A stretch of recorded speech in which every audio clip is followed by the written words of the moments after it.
The video that you're about to watch is an excerpt from a live webinar. If you enjoy the contents of this video, please like and subscribe. I'd love to hear your comments. Thanks for watching. Is there a way to reverse the decrease in hearing ability which occurs as we get older?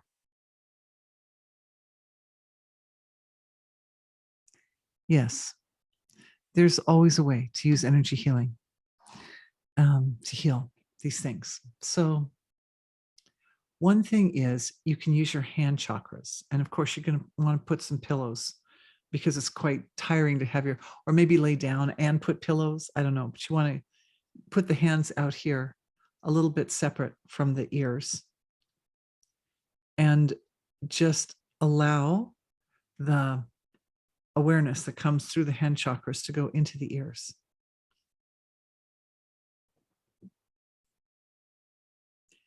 And support with the flow of compassion from the heart. Another thing that's very helpful is the parasympathetic massage that I have uploaded. I'll send that to you guys too. Because when you activate the parasympathetic nervous system, it supports your ability to feel comfortable and confident with whatever stories come to you through your environment.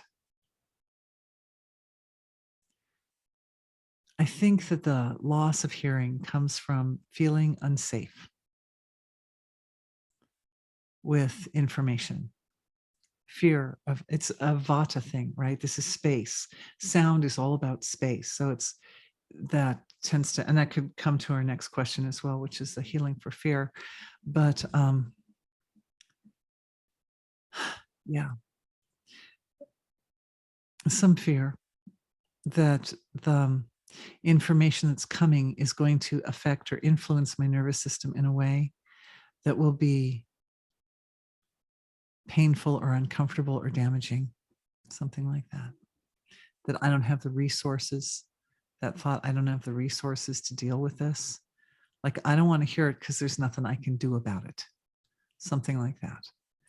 But of course, being has the resources, and being brings us the lost lambs because they have to find their way home. So, you know, we do the best we can. And like maybe from our perspective as individuals, you know, if the lost lamb is to find and we try to send it home and maybe we didn't do as good a job as we thought we should, or self-judgment or something. But in a way, it doesn't matter because the actual return home is on the wings of awareness. It's just the awareness of it, just the simple awareness has this effect of creating a path and an anchor back to the source of creation. Especially for those of you who are witnessing your experience, you're both watching and acting in the play at the same time. It happens very spontaneously.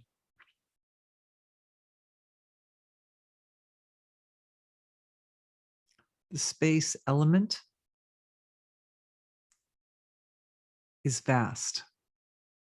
And I feel as if there's the fear comes from spreading out, becoming too diversified, too separated, too like lost in space, if that makes sense, too much lost in space.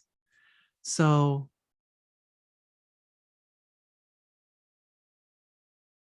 the key is finding wholeness, being, divine being, unmanifest being, even in the space.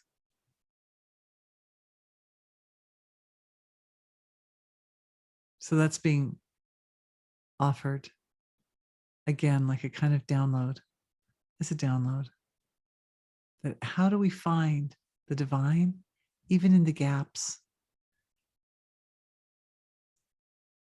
even in the rests between forms? Absolutely resides there. It resides in the forms and it resides in the gaps between the forms.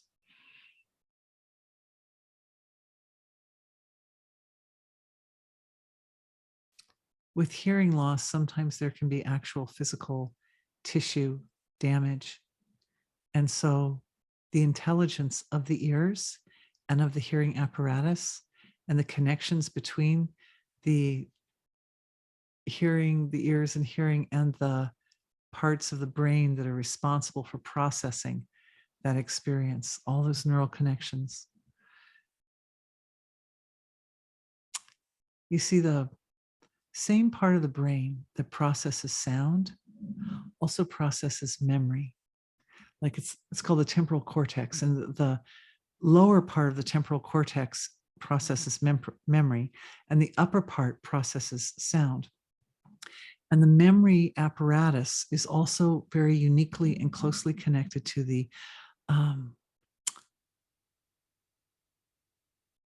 memory.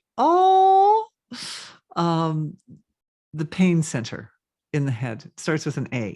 Amygdala, thank you. It's amygdala. So the hearing center, which is the hippocampus, I believe, is connected to the amygdala. The ear bones connect to the hippocampus, and the hippocampus is connected to the amygdala. And so the amygdala tells you if you did something last time that hurt, don't do that again.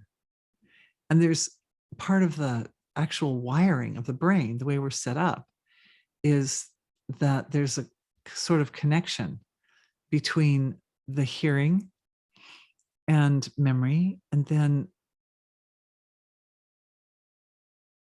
pain and discomfort. There are also very beautiful connections between hearing and memory and the center, that area that's kind of like if the amygdalas, there's two of them, are here because the brain's bilaterally symmetrical, right? Then inside there are certain organs that are not divided into two pieces, including the top of the brainstem, where the pleasure function is. So it has to get past the pain level to get into the pleasure, where the dopamine is produced. The actual instrument in the brain, or the part of the brain that processes bliss or joy, is the nucleus accumbens. I remembered that one. And the pain center are very, very close. There's a thing called the caudate, and it looks kind of like a C shape. And then the amygdala is at one side and the nucleus accumbens is at the other. And they're kind of like talking to each other sometimes. And sometimes we have experiences that activate both at the same time. It's like there's pleasure there, but there's also a little bit of displeasure. And that creates a very, very poignant, very, very intense experience. Most intense experiences of pleasure and pain. So is it like more of the pain and a little bit of the pleasure, or more of the pleasure and a little bit of the pain? But either way, when they go off at the same time, then it activates like a really intense, the most intense experiences. But all that said, the point when we're talking about the nervous system is we don't want to become overwhelmed, because it's overwhelm in the nervous system that is the physiological representation of forgetting connection back to wholeness, right? That lost in separation, gripped by separation, or gripped by pain or suffering, is represented by overwhelm in the nervous system. That's why the way you transcend is important, because if we transcend in a way that strengthens and fortifies the nervous system, then you can deal with heavier issues. And you're just like, oh yeah, like I do that all the time. No worries. It just makes me closer to enlightenment.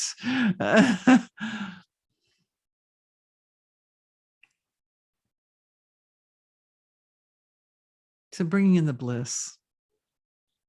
Some bliss is coming into the ears. When you do this,